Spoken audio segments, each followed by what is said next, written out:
Si je vous dis Walter White de Breaking Bad, Jason Wade de Deadpool, Tony Soprano ou encore Dexter, vous vous demandez peut-être ce qu'ont en commun tous ces personnages que vous avez vus au cinéma ou dans vos séries préférées. Ce sont tous des anti-héros. I am not a hero.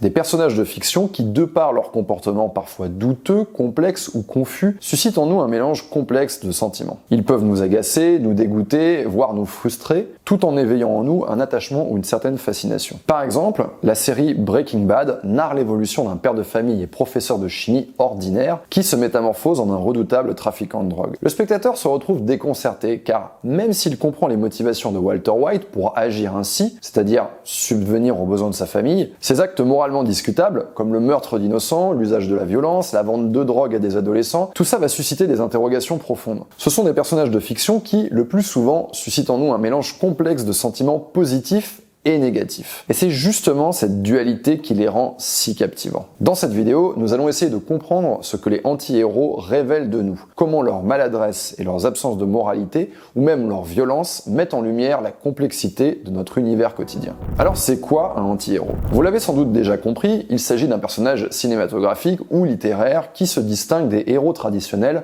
par ses traits de caractère imparfaits, son comportement moral ambigu, voire ses actions contraires à la norme héroïque dite classique. Certains affichent même des qualités qui sont presque plus en phase avec celles qu'on attribuerait à un méchant. Mais ce qu'ils ont tous d'intéressant, c'est que ces personnages incarnent la complexité humaine, remettant en question les notions classiques de vertu et de perfection morale. Ces personnes que j'ai dégommées, ceux que j'ai tués. S'ils étaient devant moi, je les tuerais à nouveau. Tout ça, c'est du cinéma, du blabla à la con. Ces théories de merde comme quoi je serais dingue, je suis pas un dingue. Comment sommes-nous passés de l'ère des John Wayne et des Superman, ces héros parfaits, musclés, sans défaut, à des personnages comme Walter White dans Breaking Bad. What the hell is wrong with you? We're a family! Après la Seconde Guerre mondiale et plus tard avec la guerre du Vietnam, les soldats américains, de retour chez eux, ont été confrontés à une réalité bien différente de celle des champs de bataille. Il est devenu difficile de trouver leur place dans la société. Le mythe du héros parfait, symbolisé par les westerns, avec d'un côté les méchants indiens et de l'autre les gentils cow-boys, ne correspondait plus à cette nouvelle réalité complexe et ambiguë. Alors les scénaristes de Hollywood ont eu une idée géniale. Intégrer cette complexité, s'adapter à une réalité plus nuancée, plus ambivalente.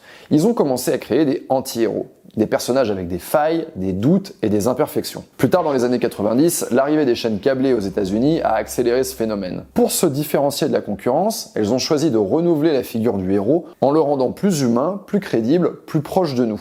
Le mythe du héros parfait s'est définitivement effondré. D'ailleurs, aujourd'hui, je vous mets au défi de trouver le moindre personnage principal de série ou de film qui ne soit pas un anti-héros.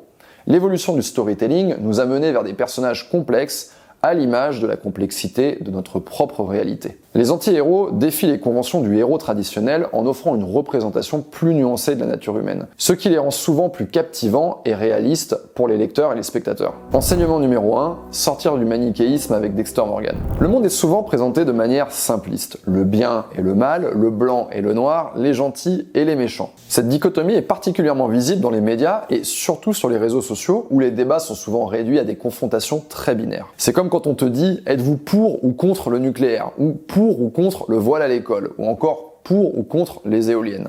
Le halal à la cantine, pour ou contre? Parfois, on crée même des antagonismes artificiels pour mieux se positionner en tant que protagoniste. Vous vous souvenez peut-être du discours de Colin Powell aux Nations Unies, justifiant l'intervention américaine en Irak. Il a admis lui-même, 15 ans plus tard, que c'était un mensonge visant à simplifier la réalité en créant des bons et des méchants. Les anti-héros, en revanche, nous rappellent que le monde est intrinsèquement complexe et que les réponses à nos questions ne sont pas aussi simples. Prenons l'exemple de Dexter Morgan.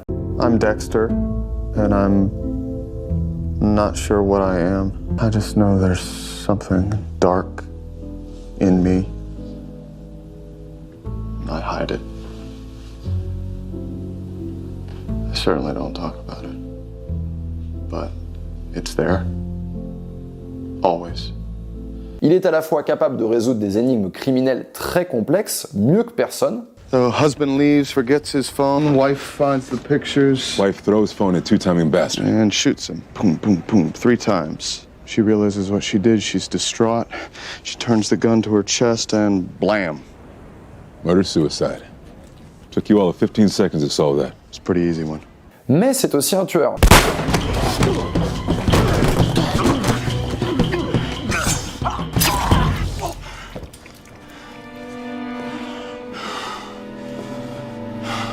Grâce à des personnages comme Dexter, nous pouvons apprendre que la vie est plus complexe que les simples catégories du bien et du mal. Dexter incarne cette lutte entre la part sombre et la part lumineuse de notre propre nature, illustrant la complexité inhérente à chaque être humain. Enseignement numéro 2, la nuance et la difficulté dans nos choix moraux avec Tony Soprano. Les anti-héros naviguent souvent dans des eaux moralement troubles, prenant des décisions complexes. Leurs dilemmes moraux peuvent nous encourager à réfléchir de manière plus nuancée à nos propres voies éthiques. Comment pouvons-nous tirer des leçons de leurs actions et prendre des décisions plus réfléchies dans notre vie quotidienne? Prenons l'exemple de Tony Soprano. C'est à la fois un père de famille attentionné, You wanna go to bed?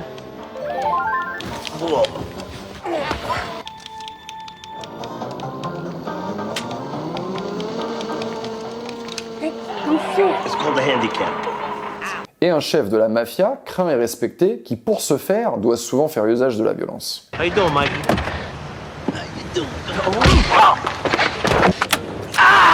What are you screaming about? Il est souvent pris par le doute et le remords provoqués par certaines de ses actions. D'ailleurs, son entourage s'en rend compte petit à petit, à commencer par ses enfants. Are you in the mafia? Am I in the what? Pour supporter ce grand écart permanent entre le père de famille, le gentil papa bedonnant et l'American gangster, il suit d'ailleurs à contre-cœur, mais avec assiduité, une psychothérapie. L'extrait qui suit est pour moi le plus intéressant. On y voit Tony au bord de la rupture morale, en train d'essayer de se justifier, de reconstruire un code moral propre à son milieu. Il parle de code, d'ordre, des soldats, de mérite. On sent que ça craque un peu aux entournures et qu'il est en pleine dualité, mais que s'il ne fait pas ça, son monde s'écroulerait sûrement. We're in a situation where everybody involved knows the stakes. And if you're going to accept those stakes, you got to do certain things. It's business. We're soldiers. We follow codes, orders. So does that justify everything that you do? Excuse me, let me tell you something. When America opened the floodgates and let all us Italians in, what do you think they were doing it for? Because they were trying to save us from poverty? No, they did it because they needed us. They needed us to build their cities and dig their subways and to make them richer. Le conflit personnel de Tony Soprano reflète nos propres luttes intérieures. Nous pouvons nous identifier à ses questionnements sur la moralité, à des décisions difficiles et à ses efforts pour équilibrer sa vie personnelle et sa vie professionnelle. Sa complexité morale nous pousse à remettre en question nos propres convictions et à considérer les nuances inhérentes à nos choix moraux. Certaines situations de la vie quotidienne peuvent poser des choix moraux difficiles. Devriez-vous dire la vérité, même si cela peut blesser quelqu'un, ou devriez-vous mentir pour protéger ses sentiments? Jusqu'où devez-vous aller pour respecter la vie privée de quelqu'un? Par exemple, est-il éthique de fouiller dans le téléphone de quelqu'un pour obtenir des réponses à vos questions? Enfin, quand vous choisissez ce que vous mangez, achetez ou consommez, vous pourriez être confronté à des questions morales concernant l'environnement, les droits des animaux ou les conditions de travail des travailleurs qui sont impliqués dans la production. Les trois exemples que je viens de vous donner montrent comment les choix moraux peuvent être complexes et personnels. Et ils exigent souvent une réflexion approfondie sur les valeurs personnelles, les conséquences possibles et les principes éthiques. Enseignement numéro 3. L'humour comme moyen de défense avec Deadpool. Si on me demande quel anti-héros je voudrais incarner à l'écran, je dirais sans aucun doute Deadpool. J'apprécie particulièrement son esprit vif, son ironie, son sarcasme et son autodérision en toutes circonstances.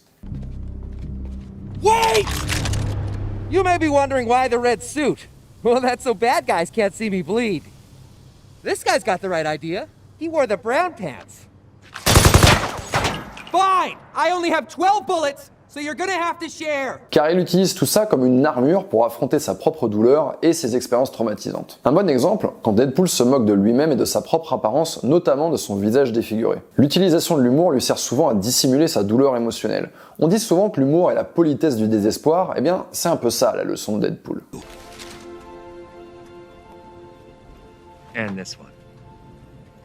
L'humour ne sert pas seulement à faire rire les autres, il peut fonctionner comme un mécanisme de défense, comme un bouclier que nous utilisons pour affronter le stress et les tracas de la vie quotidienne. Par exemple, vous êtes au bureau et vous assistez à une réunion qui dure vraiment trop longtemps, avec des intervenants soporifiques au possible. À la fin de la réunion, au lieu de dire « c'est vraiment naze ces réunions, il faudrait penser à les annuler ou à les raccourcir », vous pourriez dire « eh bien les amis, je pense qu'on peut tous ajouter « gérer des réunions interminables sur nos CV maintenant ». Et là, tout le monde aura compris. L'humour permet d'explorer une tonalité de discours différente pour faire passer un message sans entrer dans un conflit. C'est un peu comme si votre partenaire amoureux vous disait « ah, on dirait que la poubelle a pris quelques jours de vacances cette semaine ». Le message passe d'autant mieux qu'il passe de manière amusante. Enseignement numéro 4, accepter nos faiblesses avec Rust de True Detective. Dans la saison 1 de la série True Detective que j'ai adoré, un des deux enquêteurs, Rust Cole, joué par Matthew McConaughey, est un personnage vraiment complexe, mais qui accepte ses faiblesses d'une manière particulièrement introspective et sombre.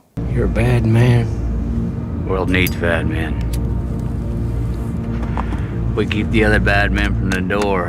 Rust Cole est hanté par son passé douloureux, notamment la perte de sa fille dans un accident tragique, ce qui a profondément affecté sa psyché. Pour s'en sortir et pour rendre la vie supportable, il décide d'accepter ses faiblesses en embrassant sa propre noirceur intérieure et en développant une vision profondément cynique du monde. Someone once told me your life is just a nightmare you keep waking up into. Rust ne cherche pas à masquer ses imperfections, mais il les intègre dans sa personnalité, ce qui est un enseignement puissant que les anti-héros nous offrent. Something deep and dark, detectives. Something deep and dark. Il nous rappelle que la quête d'identité et d'acceptation de soi peut être un voyage sombre et difficile, mais aussi profondément humain. Son personnage nous montre que pour affronter nos démons intérieurs, nous devons d'abord les reconnaître et les comprendre, même si ça signifie plonger dans les profondeurs de notre propre noirceur. La question fondamentale que tous ces personnages nous posent, c'est comment pouvons-nous nous affranchir des attentes extérieures, accepter notre part d'ombre pour définir le succès et le bonheur selon nos propres termes. Par exemple, plutôt que de suivre aveuglément une carrière conventionnelle pour répondre aux attentes de la société ou de vos parents, les leçons des anti-héros nous encouragent à choisir des chemins professionnels qui nous passionnent vraiment, même s'ils sortent des sentiers battus. C'était Yann, et je vous dis à la semaine prochaine.